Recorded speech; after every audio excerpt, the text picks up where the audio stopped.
आता आपल्या राजगुरुनगरमधील लहान मुलांच्या भविष्याचा विचार करून सर्व सोयी सुविधांयुक्त क्लासरूम राजगुरुनगरमधील प्रीस्कूल पैकी एकमेव असं प्रीस्कूल जिथे मुलांना खेळण्यासाठी प्रशस्त play area, highly qualified staff, मुलांचा सर्वांगीण विकास व्हावा म्हणून अभ्यासासोबत उपलब्ध असलेल्या अनेक ऍक्टिव्हिटीज म्हणजे अशा अनेक गोष्टींचं उपलब्ध आहे सारा इंटरनॅशनल स्कूल.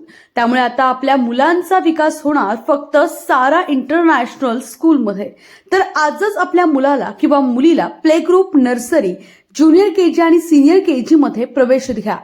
आपला सारा इंटरनॅशनल स्कूलमध्ये संपर्क 7350508080. आमचा पत्ता समतानगर, राजगुरुनगर. विद्याधाम कॉलनी ते आपलं महाविद्यालय, हा जो रस्ता आहे याचं कॉन्क्रिटीकरण आणि त्याचा भूमिपूजन समारंभ आपल्या सर्वांच्या साक्षीनं आज या ठिकाणी संपन्न होतोय.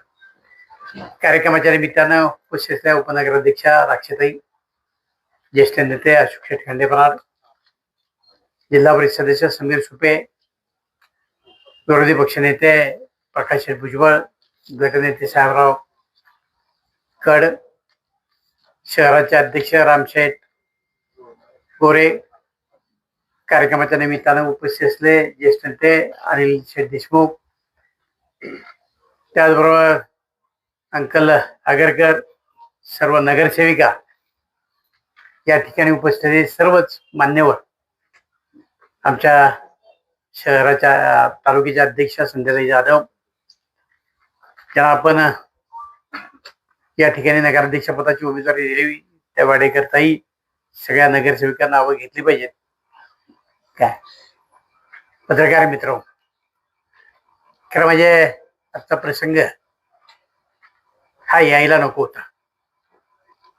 आदरणीय साहेबरावकर माझ्याकडे आले, त्यांना आम्हाला नगरपालिका चालवायची, आम्हाला काही वाद घालायचा, आम्हाला विकास कामाच्या दृष्टीनं नगरपालिका पुढे न्यायची.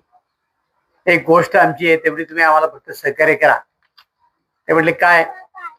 ते म्हणले आगरकरवाडीच्या रस्त्याचं आम्ही भूमिपूजन करतोय, फक्त नगराध्यक्ष आणि सगळ्या नगरसेवकांच्या उपस्थितीमध्ये करतोय आणि लोकार्पण तुमच्या हस्ते करू. ते म्हटलं चालेल, मला काही अडचण नाही, तुम्ही करून घ्या. सगळे नगरसेवक उपस्थित राहा. या ठिकाणी नगराध्यक्ष आल्या, भूमिपूजन केलं. एका शहराच्या नगराध्यक्ष आहे. आज चाकण हे एवढं मोठं शहर आहे, या शहराचा गरिमा राखण्याचं काम खऱ्या अर्थानं त्यांनी ठेवलं पाहिजे होतं. तुम्ही एकदा या ठिकाणी भूमिपूजन करताय आणि तुमच्या नाही पण दुसऱ्या पक्षाचा, उभाटाचा आमदार येतो आणि तुम्ही मात्र त्याच्या कार्यक्रमाला उपस्थित करता. राज्यामध्ये उभाटा आणि शिंदे सेनेमधनं विस्तव जात नाही, म्हणजे इथं मात्र शिंदे सेना आणि उभाटा गळ्यात गळा घालून या ठिकाणी राज्यकारभार करतात. तिथं रोज संजय राऊत शिंदेच्यावर टीका करतात, शिंदे राऊतांच्यावर टीका करतात, आणि इथं मात्र ठाकरे आणि शिंदे गट हातात हात घालून काम करते. याचं आश्चर्य मला वाटतं.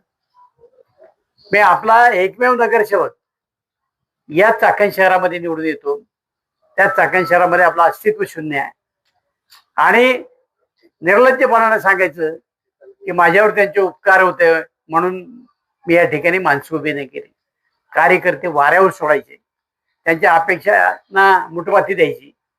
दिलीप मोहितेनं तसं केलं नाही. दिलीप मोहिते निवडणुकीमध्ये हारल्यानंतर सुद्धा कार्यकर्त्यांच्या पाठीमागे ठामपणानं उभं राहिला, कारण त्यांना संधी दिली पाहिजे. माझ्याकरता त्यांनी जर जीवाचं रान केले आणि त्यांच्या मागे आपण उभं राहिलं तर कार्यकर्ता घडायचा कसा? मला अपयश आलं म्हणून मी कार्यकर्त्यांचा बळी देणाऱ्यापैकी नाही. आजही तालुक्याच्या कानाकोपऱ्यामध्ये येतो आणि तुम्हाला नको नको करून सोडतो. आज तुम्ही पक्ष कसा चालवताय? तुम्ही इथे एकही उमेदवार उभा केला. खेडमध्ये ती परिस्थिती. आमच्या राष्ट्रवादीमध्ये असणाऱ्या माणसाला नगराध्यक्ष पदाचे एबी फॉर्म दिले, तिथं तुम्हाला माणूस उभा करता नाही. आळंदीमध्ये तुम्हाला माणूस उभा करता आला नाही.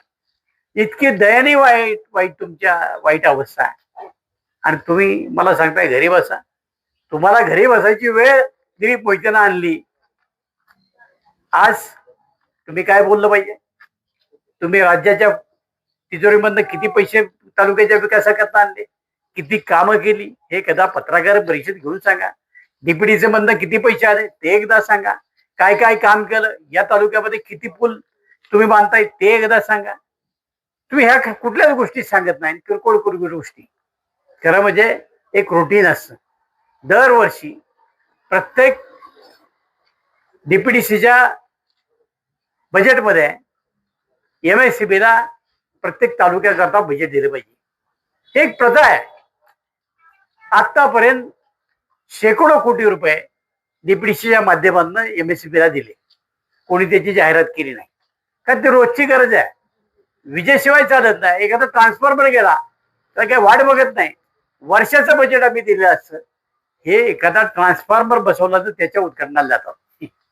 मी हजारोने ट्रान्सफॉर्मर बसवले, आजपर्यंत एकाही उद्घाटनाला कधी गेलो नाही, कारण ही लोकांची गरज आहे. तर तुम्ही एखादा नळ बसवला, नळाच्या उद्घाटनाला जाणार आहे का? आमदार पदाची काहीतरी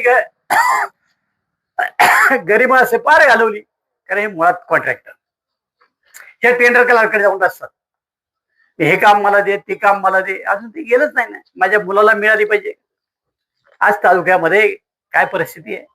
सगळ्या खेड तालुक्यातली जेवढी PSC सेंटर असतील, या सगळ्यांचं स्मार्ट PSC म्हणून किंवा स्मार्ट दवाखान्यामध्ये रूपांतर करायचं. खरं मग काही ठिकाणी गरज नव्हती, तरी त्यांनी एक टेंडर एकत्र काढलं आणि मग आपल्या सगळ्या पुतण्यांना ची कामं वाटून दिली. काही शाळांची तर गरजच नव्हती.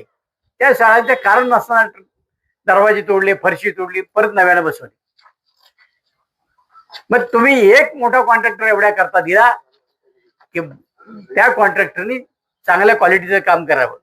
माझी गजानन पाटलाला आपल्या प्रसार माध्यमातून विनंती आहे, तुम्ही फार त्याचं श्रेय घेतलं. स्मार्ट दवाखाने, स्मार्ट शाळा, त्या स्मार्ट झाल्या का एकदा तुम्ही तुमच्या उघड्या डोळ्यात.